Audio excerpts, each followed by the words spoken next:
Hallo? Ah, super. Okay, dann fangen wir an. Guten Abend, alle von Seite von der ASBL Synagoge Ettelbruck. Mein Name ist Lies Freimann. Ich würde ganz kurzfristig den Auftrag der Introduktion zu machen vom Claude. Da, wenn es von Stalchen vergessen, sieht man es nicht Base. Ja, also ich bin den jüngsten Member sozusagen von der ASBL, also vom CA von der ASBL Synagoge Ettelbruck an der Claude, das also ein erste Member, juromäßig. Und ja, wir sind ganz froh, dass ihr den Abend hier ist, für mit uns sein Wissen über die Familie Gottschalk zu teilen. Wie ihr wahrscheinlich schon wisst, ist die Familie Gottschalk eine ganz wichtige Familie, ganz Lützeburg tatsächlich am 19. Jahrhundert. Eine jüdische Familie, die ursprünglich von Thionville kam und eine ganz bedeutende Rolle gespielt hat an der Textilindustrie, an auch generell an der Entwicklung von der Gesellschaft. Genau. Darüber hinaus war der Claude langjährigen Präsident vom Konsistoire Israelit zu Lützeburg und also ganz verschiedenen Organisationen tätig, die sich um Memoir zu Lützeburg kümmern. Und ja, hat auch an der Funktion sich viel mit unterschiedlichen Sujets beschäftigt. Und genau, damit gehe ich das Wort an den Mikrofon und den Claude.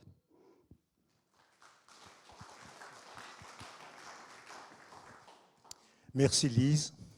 Bonsoir à tous. Merci d'être venus.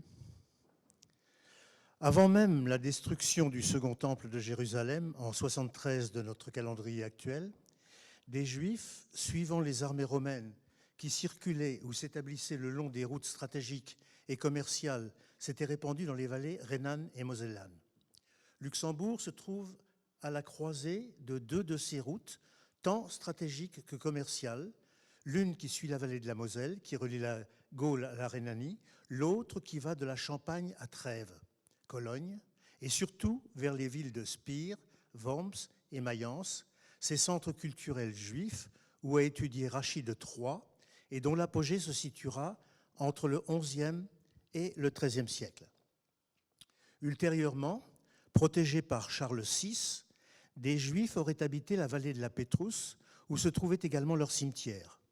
Plus tard, la rue des Juifs s'est constituée dans le faubourg avoisinant la Porte des Juifs, qui tenait son nom de l'agglomération juive qui formait son voisinage. Accusés d'avoir empoisonné les puits lors de l'épidémie de peste de 1348-1349, les Juifs sont persécutés, battus, certains sont même brûlés. On ne sait pas exactement si c'est à Vincrange ou à Wormeldange, le manuscrit d'époque est très difficilement lisible. Et en 1391 est prononcée l'expulsion des survivants. De 1405 à 1532, on note la présence intermittente de quelques familles, mais en 1532, elles sont frappées par un édit de Charles Quint qui interdit définitivement leur séjour dans les Pays-Bas. Donc, pas d'établissement durable des Juifs jusqu'à la Révolution française. Alors la Révolution française et les nouveaux courants de pensée qu'elle va générer sont à l'origine d'une situation tout à fait nouvelle dont va résulter l'émancipation des Juifs. Après d'âpres débats à l'Assemblée nationale, le décret du 28 septembre 1791 leur accorde l'intégralité des droits civiques.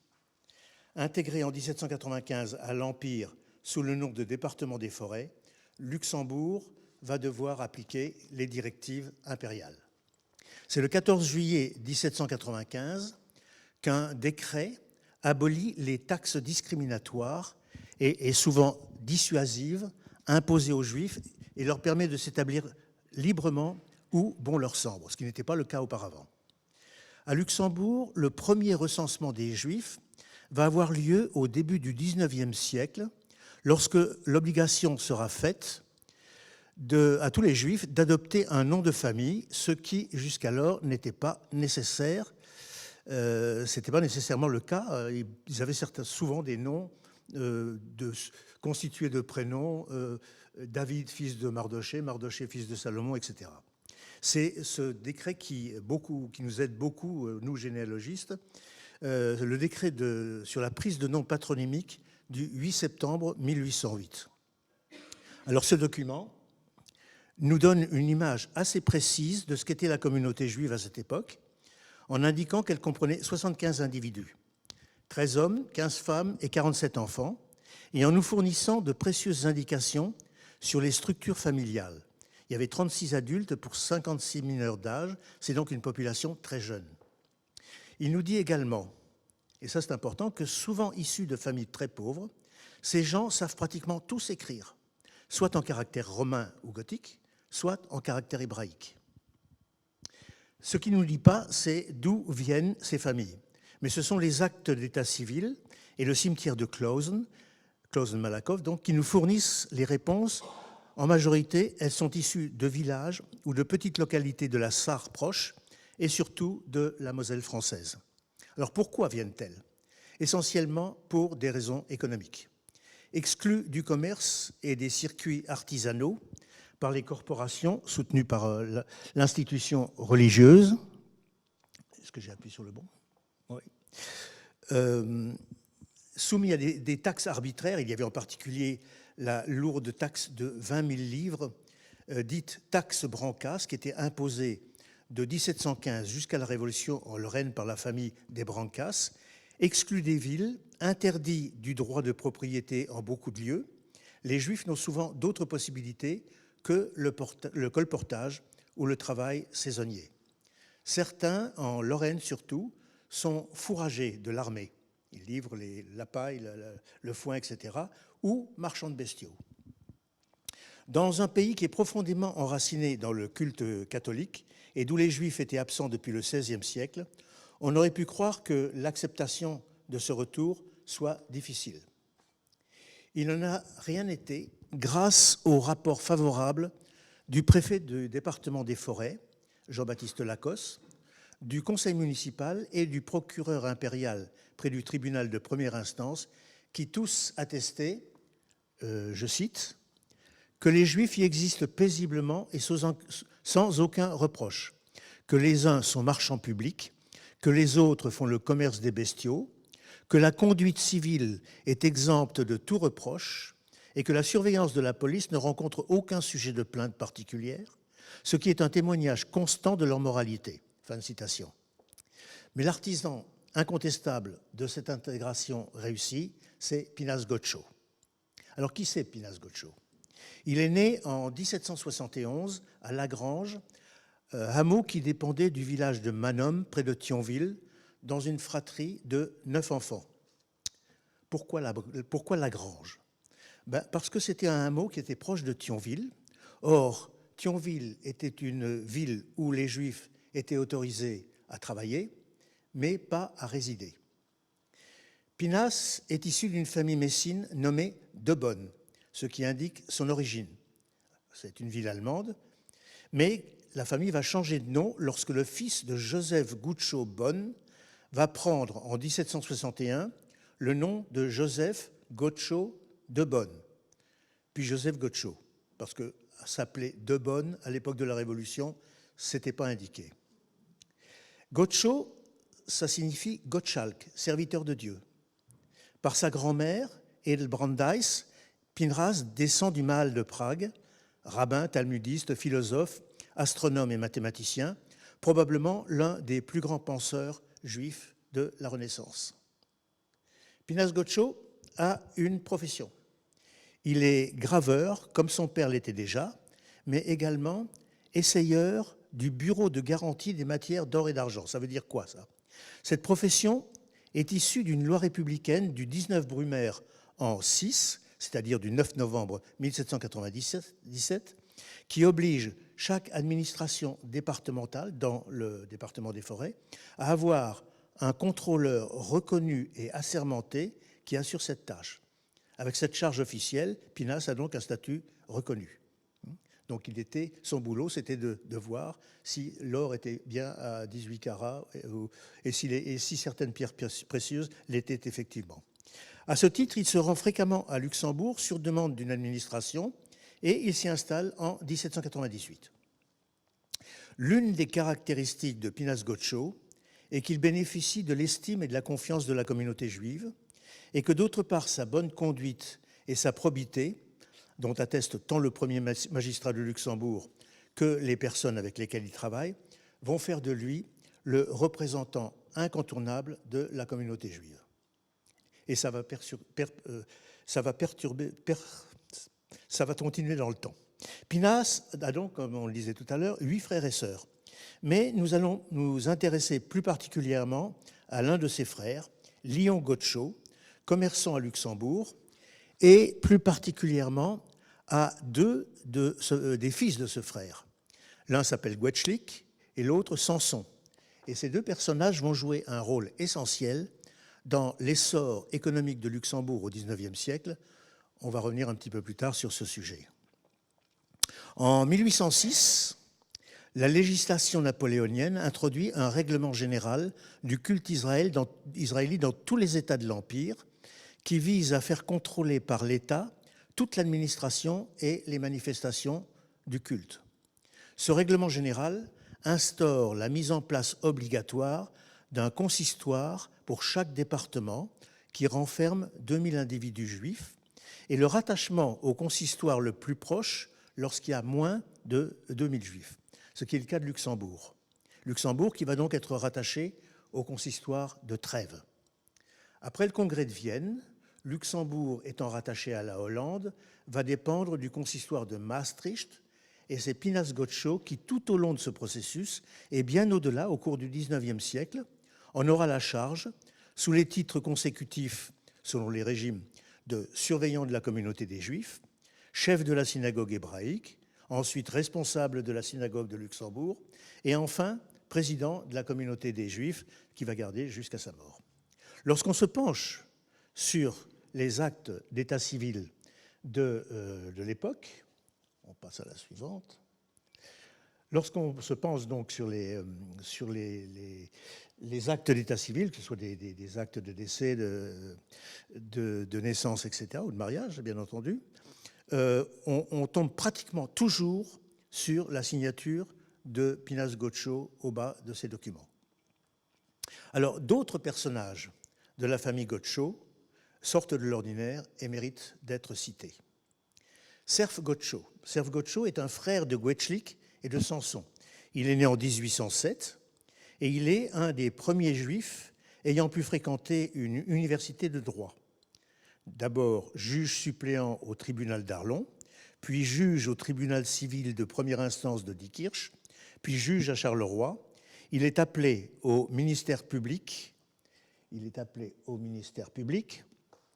Belge, et malgré une forte opposition de quelques magistrats refusant de voir un juif arriver à ce poste, devient substitut du procureur du roi à Mons. Il meurt à 36 ans lors d'une visite à sa famille à Schleifmühl et repose au cimetière de Claus. Vous voyez là sa pierre.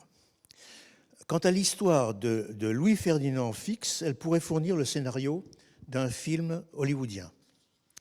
Pinhas Gottschalk il a une sœur qui s'appelle Émilie et qui a épousé Moïse Bernard Fix de Bourbonne-les-Bains. Ils ont 5 enfants. 2 d'entre eux, Henri Constant et Joseph Augustin, vont suivre une carrière militaire qui les amènera tous deux au grade de général dans l'armée belge. Mais c'est surtout le cas de Louis-Ferdinand qui est particulier. Alors Louis-Ferdinand, il est né le 3 septembre 1829 au Krautmarkt, au sein d'une famille aisée. Ses parents ayant déménagé à Arlon, il est élevé avec son plus jeune frère par sa grand-mère, Nanette Cahen, l'épouse de Léon Gottschalk. Il va à l'école à Luxembourg, puis il postule à l'école navale d'Anvers, où il est reçu.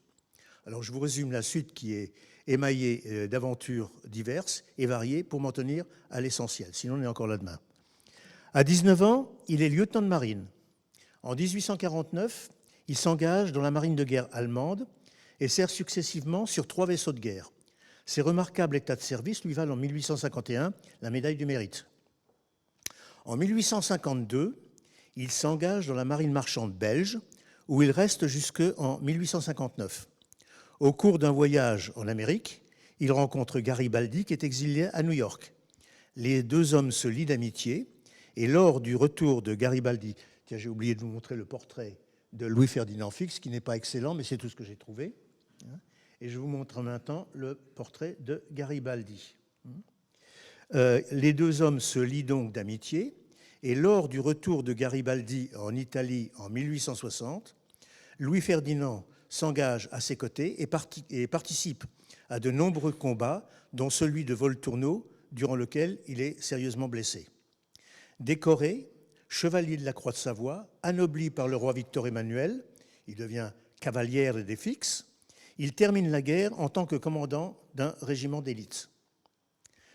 La guerre finie, son attachement aux valeurs humaines, son idéal de liberté, et peut-être aussi sa crainte de s'ennuyer, l'incitent à épouser la cause nordique durant la guerre de sécession en Amérique.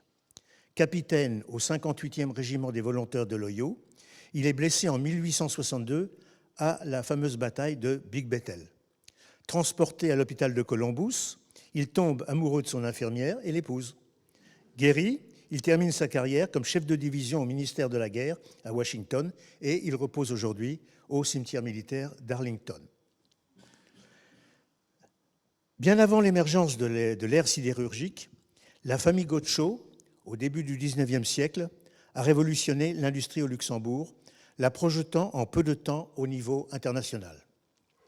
Cette révolution s'est accompagnée sur le plan social d'un profond bouleversement qui a contribué à l'amélioration d'une condition ouvrière qui, jusque-là, était plutôt misérable. Dans un article paru dans Die Warte en 2003, sous la plume de Jacques Merck, on découvre que 170 petites entreprises travaillant dans le secteur du drap à Echternach, Vianden, Vils, Esch-sur-Sûre et La Rochette était la structure la plus usitée à Luxembourg. Ce sont des petites filatures, des tissages, des apprêts et des foulons. Il existe donc à Luxembourg des débouchés et ce qu'on appellerait aujourd'hui une plateforme logistique permettant de s'approvisionner en matière textile. C'est-à-dire qu'il y avait des gens qui vendaient du fil, qui vendaient des petits métiers à tisser, etc., ce qui est un outillage adéquat, ce qui incite et facilite de jeunes entrepreneurs à s'orienter vers cette branche d'activité. Donc, vers 1823, Samson et Gwetzlik Godchaux, les fils de Léon Godchaux, les neveux de Pinas, installent deux métiers à tisser dans une remise rue Philippe II. Vers 1825, ils transfèrent ces deux métiers dans la même vieille bâtisse en location au Pfaffental, où se trouve également la fabrique de gants des Lippmann, avec lesquels ils sont amis. Par la suite, ils seront même en famille.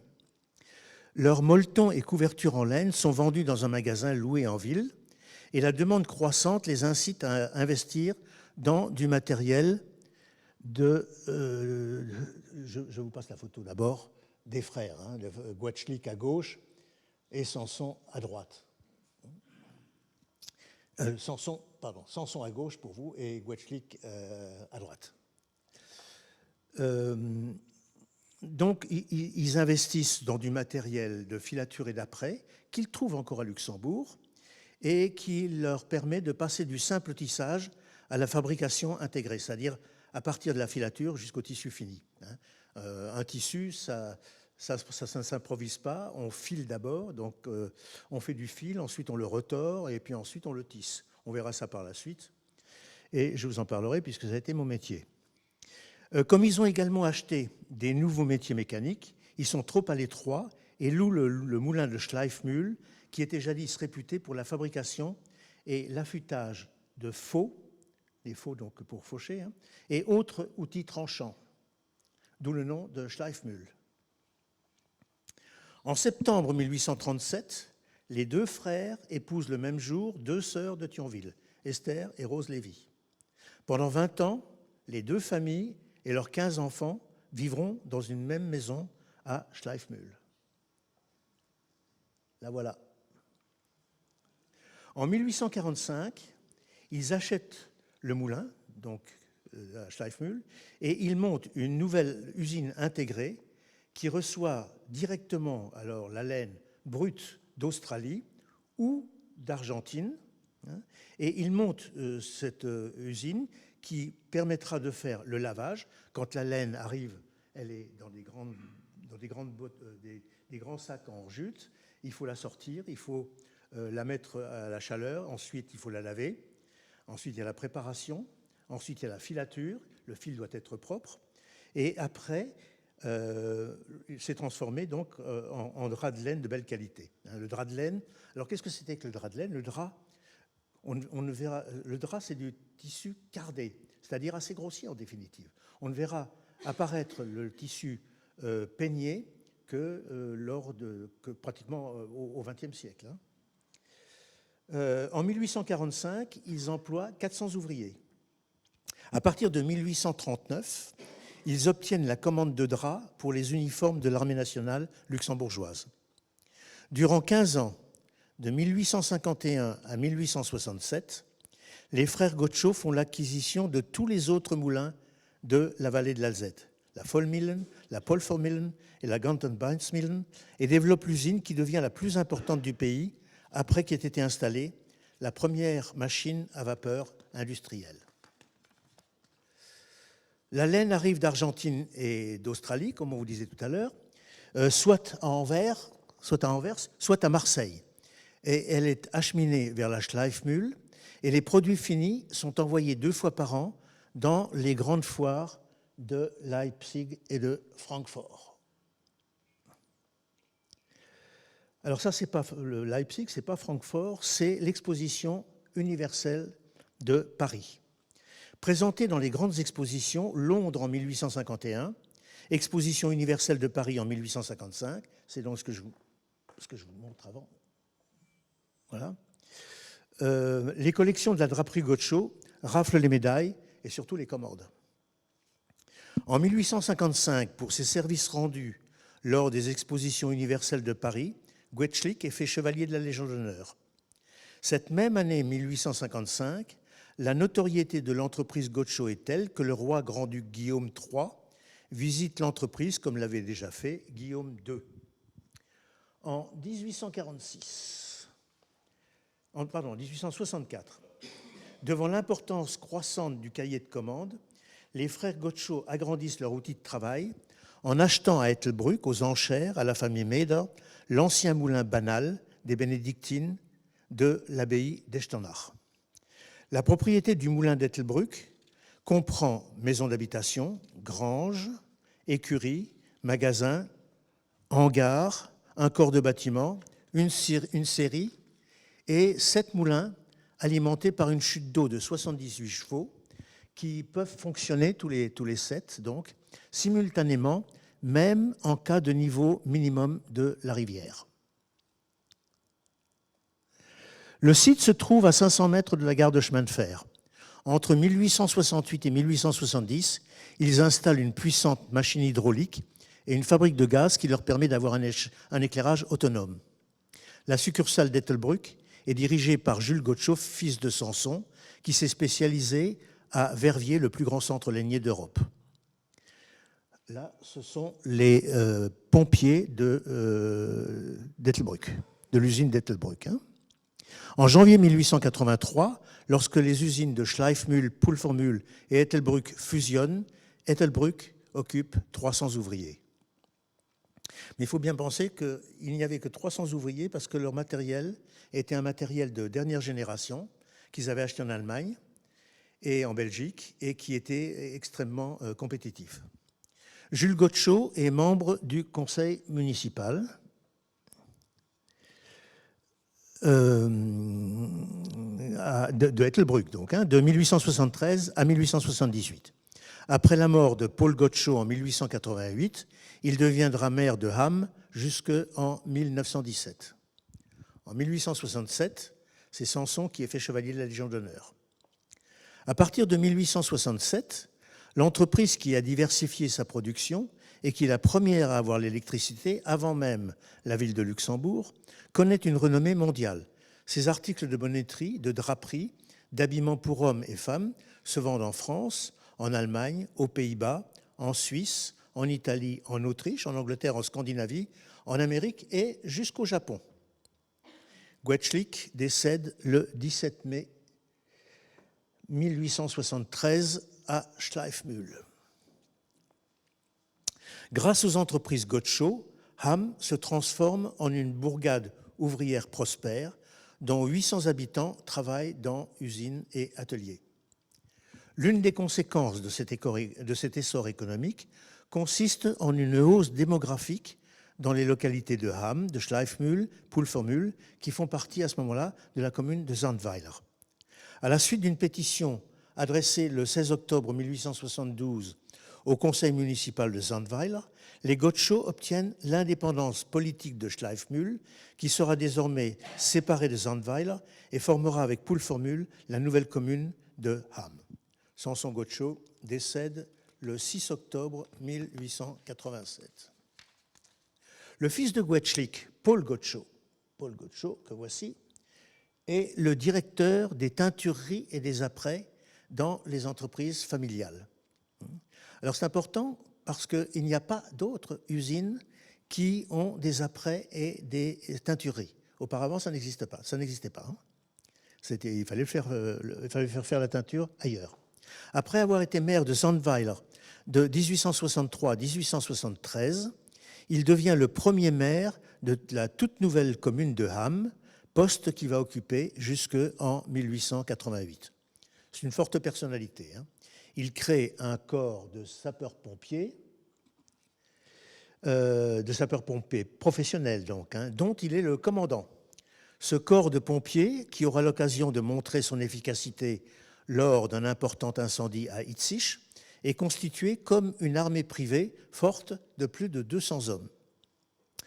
En mai 1883, Paul Gottscho mobilise son armée de pompiers qui défile, fusil sur l'épaule, précédés par 16 trompettes et 16 tambours. À leur tête, caracole Paul Gottscho sur un cheval blanc, long sabre au côté et coiffé d'un casque doré lors de l'entrée du roi grand-duc Guillaume III donc, hein, de Luxembourg. L'année suivante, on va leur enlever leur fusil parce que ça faisait vraiment pas très sérieux. Un fils d'Alexandre Gottscho, Jacques, après avoir appris le tissage dans une usine, est envoyé en 1848 à l'école des industries textiles d'Eberfeld en Allemagne, où il est initié aux nouvelles technologies. À son retour, il devient directeur à Schleifmühl et s'allie à un industriel belge, Victor Conrot, qui avait déjà lancé à Pulvermühl une petite usine de tricot. Alors là, je vous montre quelques-unes des machines que j'ai dessinées, puisque j'ai fait mon apprentissage dans les machines textiles. Et tout ça, ce sont des machines qui existaient à l'époque des frères Gottscho. Il y a tout, il y a en haut le lavage, donc la carde, il y a les self-acting, donc qui sont des métiers affilés. Enfin bref, ce sont des machines sur lesquelles moi j'ai pu travailler, mais qui existaient déjà à l'époque, des machines qui ont traversé le temps.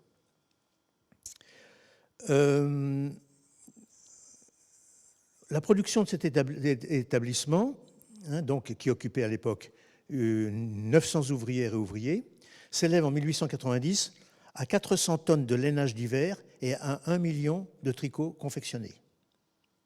En 1884, pour conserver le marché français, une usine est créée à La Roche-sur-Chiers, entre Longwy et Longuyon, en association avec 2 industriels français. La direction en est confiée à Ernest Gottscho, ingénieur issu du Polytechnicum de Zurich, rappelé d'Argentine, où il était chargé d'acheter la laine destinée aux entreprises de Schleifmühl. Cette usine occupait 400 ouvriers. Les Gottscho avaient en Argentine une délégation de spécialistes qui allaient acheter la laine dans les fermes et qui l'acheminer vers Luxembourg, vers Anvers surtout, ça n'était plus à ce moment-là, vers Marseille et ensuite vers Luxembourg. Les Gottscho rachètent en 1894 à La Rochette la petite filature des frères Knaff qui occupe 200 ouvriers. Vers la fin du XIXe siècle, les industriels allemands et français s'équipent massivement de matériel très moderne, plus particulièrement de métiers à tisser mécaniquement le fil peigné. C'est ce que je vous disais tout à l'heure. Avant, il n'y avait pas de fil peigné, il n'y avait que du fil cardé pratiquement. Donc là, on arrive à faire des tissus qui sont beaucoup plus fins et qui sont beaucoup plus en accord avec la mode contemporaine. Le fil peigné qui est bien plus beau que le fil cardé qui est fabriqué jusqu'alors et qui permet de tisser des étoffes correspondant aux nouveaux critères de la mode. Schleifmühl et Pulvermühl, qui étaient jusqu'alors des entreprises familiales, se trouvent de plus en plus sous l'emprise des banquiers, car il faut acquérir du matériel moderne et par conséquent investir.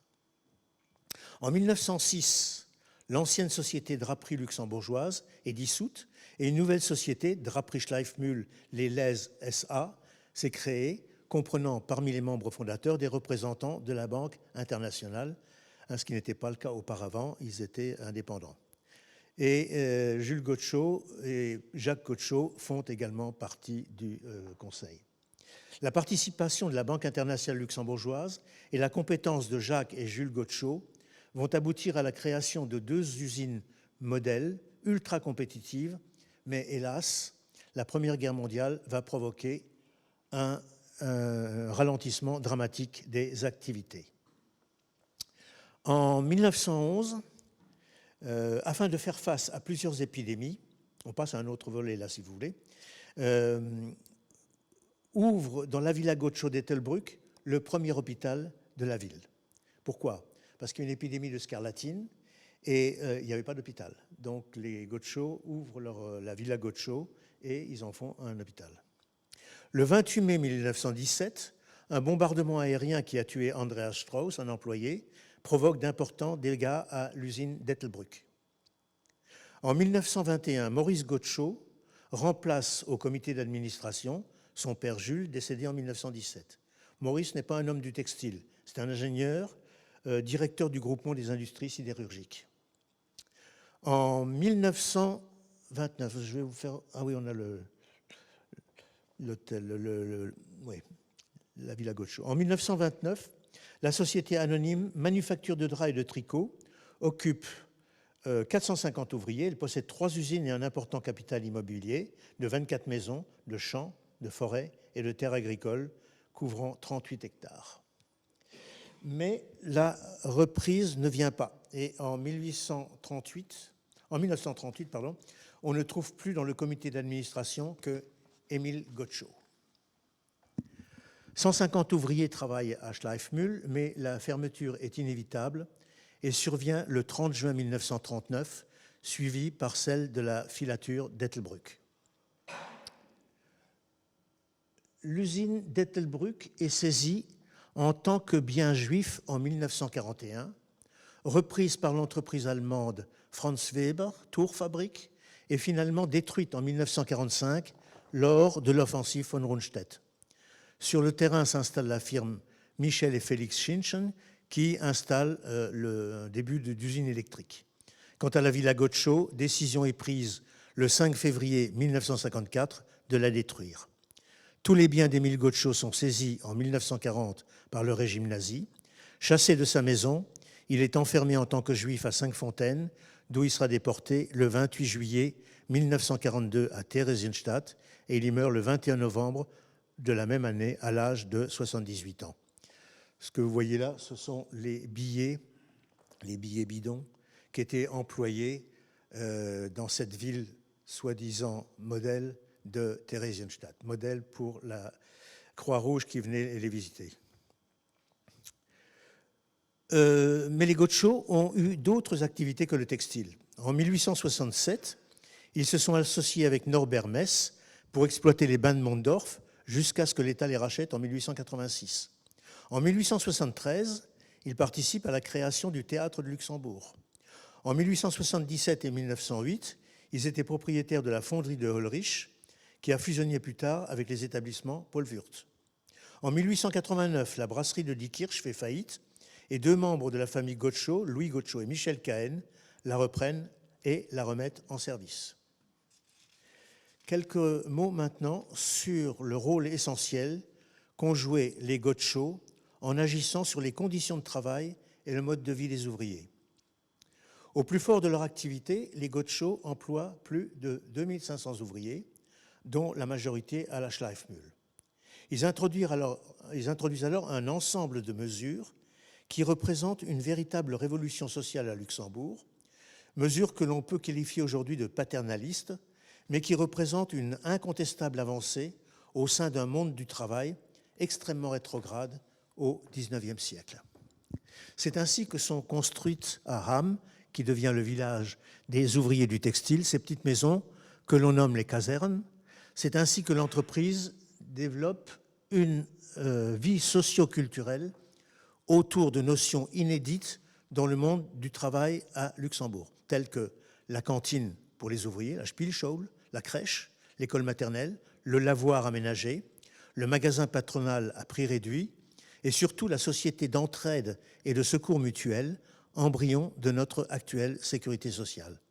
L'accès aux soins et aux médicaments gratuits, l'allocation durant 9 mois d'1 franc par jour pour les malades de longue durée, le Kayak Club, le journal Der Arbeiter, et en parallèle, des initiations culturelles sont instaurées, plus particulièrement dans le domaine de la musique et du chant.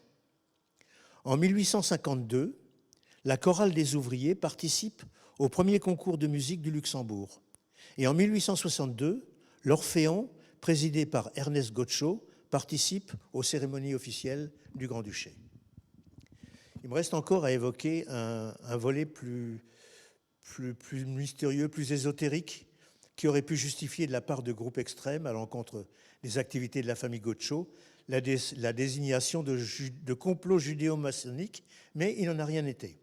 Si l'antisémitisme n'était pas absent du paysage luxembourgeois, la qualité de juif appartenant à la loge des enfants de la Concorde fortifiée, donc les francs-maçons, ne semble pas avoir provoqué une quelconque hostilité. Premier juif de Luxembourg à émarger dans la loge, le grand rabbin Samuel Hirsch s'y est fait remarquer par sa qualité et sa participation. Il y a entraîné son successeur, le grand rabbin Blumenstein, tout aussi remarqué, et par la suite de nombreux personnages influents de la communauté juive, issus, entre autres, des familles Lippmann et Gottschall. Guetschlik, Louis, Jules, Henri et Maurice Gottschall ont tous emprunté le petit escalier du 5 rue de la Loge. Jules a occupé le siège de grand maître. Je vous remercie de votre patience.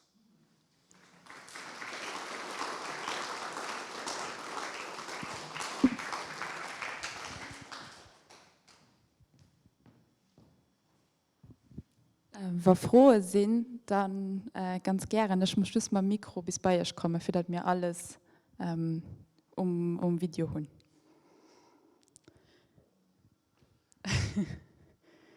Ja.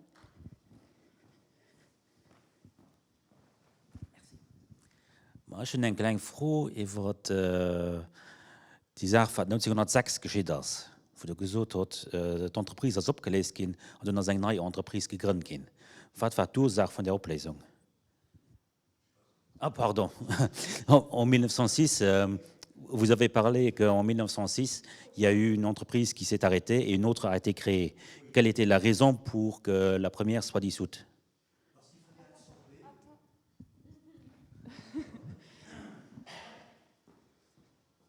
Merci. Il fallait absorber 2 sociétés qui n'y appartenaient pas auparavant. Et c'était plus facile pour eux de créer cette nouvelle entité. J'ai plus les noms des 2 sociétés, mais enfin c'était une manœuvre qui leur permettait d'absorber ces sociétés sans avoir de problème juridique.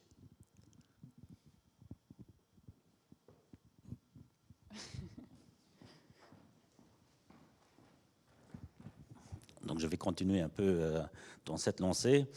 Moi, j'ai trouvé que Louis Gottschall, il avait des problèmes financiers. Et je ne sais pas exactement ce qui s'est passé. La police était à ses trousses et il est allé en Angleterre pour ne pas être pris en tenaille par les policiers. Et je sais que ça a donné lieu à pas mal de discussions sur la solvabilité des Gottschall au Luxembourg. Et je ne sais pas maintenant s'il y a un lien avec la draperie. Voilà. Tu peux juste répéter? Excusez-moi. Bien sûr, je connaissais cet épisode, mais c'est pratiquement impossible de trouver quelque chose dans la littérature dans la littérature de laquelle je me suis inspiré.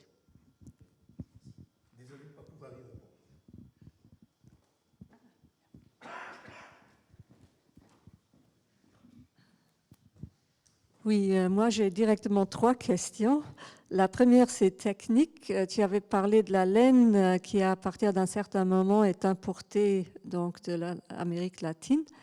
Quelle est la raison pourquoi est-ce qu'il n'y avait plus de laine ici? Est-ce qu'il n'y avait plus de moutons? Qu'est-ce qui se passait là? Ça, c'est la première question. La deuxième, tu as parlé de beaucoup d'hommes importants dans la famille. Est-ce qu'il y avait des femmes qui ont joué un rôle plus spécifique? Et la troisième question, est-ce que Émile Gottschall était le dernier membre de la famille ou est-ce que ça a encore continué?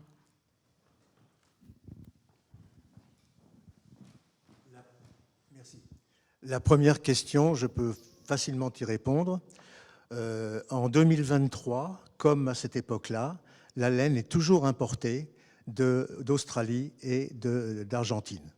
Il y a d'énormes troupeaux de moutons et personne ailleurs ne peut produire autant de laine et surtout de bonne laine qu'en Argentine et en Australie.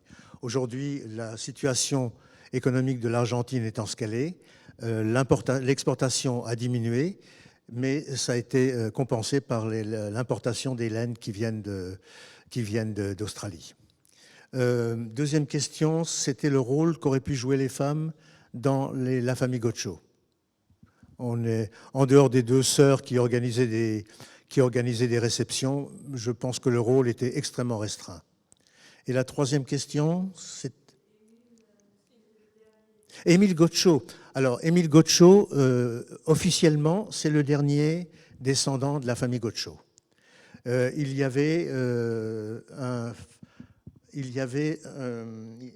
a eu des relations extra-conjugales et donc il y avait encore un jeune homme qui était à Luxembourg, qui est décédé il y a 2 ans. Je ne dirai pas son nom. Encore d'autres questions? Wir haben auch noch als Broschüre von der ASBL als Synagog Ettelbreck über das jüdische Leben zu Ettelbreck. Die könnt ihr gerne noch kaufen an einen Blick auf uns Rollo werfen, wenn ihr gerne mehr über Ettelbreck und jüdisches Leben zu Ettelbreck gehen geworden.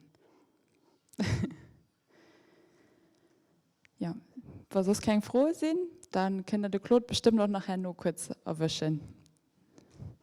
Tu